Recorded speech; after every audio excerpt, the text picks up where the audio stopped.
আমি এটি সরজমিনে অবস্থা দেখেছি কি পরিমাণ ক্ষয়ক্ষতি হয়েছে সেগুলো যাচাই করে দিয়েছি। এবং তৃতীয় হলো ভবিষ্যতে আমি কিভাবে আগাবো, আমি থাকি বা আমার পরিবর্তে অন্য একজন আসে বা স্যার থাকুক, মানে আমাদের প্রধান নির্বাহী সকলকে নিয়ে আপনারা এই তথ্যপত্র সকলেই জানেন যে আমাদের স্থায়ী যেমন কতগুলো আছে জনগুরুত্বপূর্ণ কাজ যেগুলো আমাদের অত্যন্ত করতে ভাগ্যবান যে কোনো গাড়ি ক্ষতিগ্রস্ত হয়নি। তার মানে বর্জ্য ব্যবস্থাপনার কাজ ইতিমধ্যে চালু হয়েছে।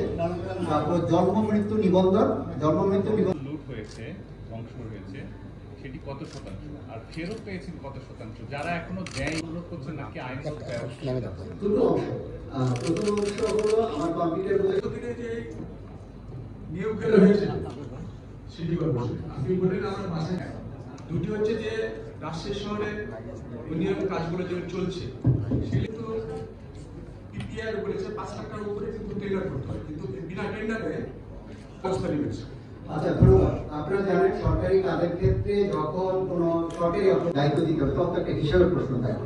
তো এই জন্য আমরা একটা কমিটি কনফারেন্স ক্ষয়ক্ষতি নিরূপণের জন্য, যেখানে আমাদের গণপূর্ত বিভাগ থেকে দুজন থাকবে, একজন হলো ইলেকট্রিক্যাল আর একজন সিভিলের, তারপর হলো কমিটিটা গঠন করেছি যাদের বিরুদ্ধে 1 সপ্তাহের মধ্যে তারা আমাদেরকে রিপোর্ট দিবে এবং কি পরিমাণ কি কারণকে কত সম্ভাব্য এবং এই কাজগুলো থেকে উত্তরণের জন্য কি কি পদক্ষেপ নিতে হবে এই করে দিচ্ছে এবং আজকে এটা অফিসারদের জারি হবে।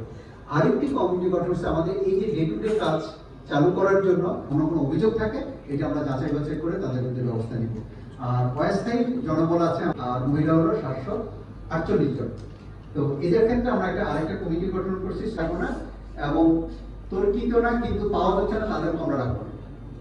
মোট কথা ভবিষ্যতে করতে পারে তাদেরকে আমরা রাখতে চাই না, তবে প্রত্যেকটা জিনিসে একটা সুনির্দিষ্ট পদ্ধতি করা হয়েছে। এখন এটা হয়তো পুলিশ তদন্ত করে সক্ষমতা অনুযায়ী পরবর্তীতে যদি আইনগত ব্যবস্থা গ্রহণ করবেন সে যে কাউন্সিলতে কাজ করার জন্য আইনে আমাদের যে অধ্যাদেশ যেটা এই পুলিশ দায়িত্ব হয়েছে ওখানে যেভাবে আমরা সতর্ক করবো সেটা করবো।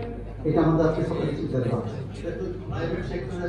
এখন যদি আমি ভাড়া নিই, যদি সিটি কর্পোরেশন ভাড়া নিয়ে সিটি কর্পোরেশন দায় আছে আপনার থেকে, তো আমি কোন টার্ম দিলে কার্যালয় সংসদ থেকে বাড়িয়া ক্ষতিগ্রস্ত হয়েছে সেক্ষেত্রে এই মানে ট্রান্সফার করে যতটুকু সহযোগিতা করা যায় সহযোগিতা করবো।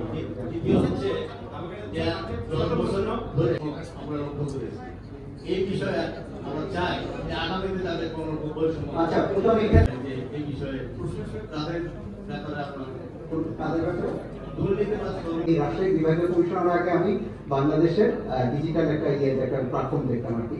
সেখানে আমি সরকারের বিজ্ঞাপন দিতে বলছি সে পদ্ধতিতে রোটেশনের সহায়তা ওই যে আমাদের যে তালিকা থাকে সব আমার তো ব্যক্তিগত পরিচিত বা অপরিচিত কিছু নেই। আপনারা যদি বলেন যে এইভাবে দেন আমাকে যদি একটা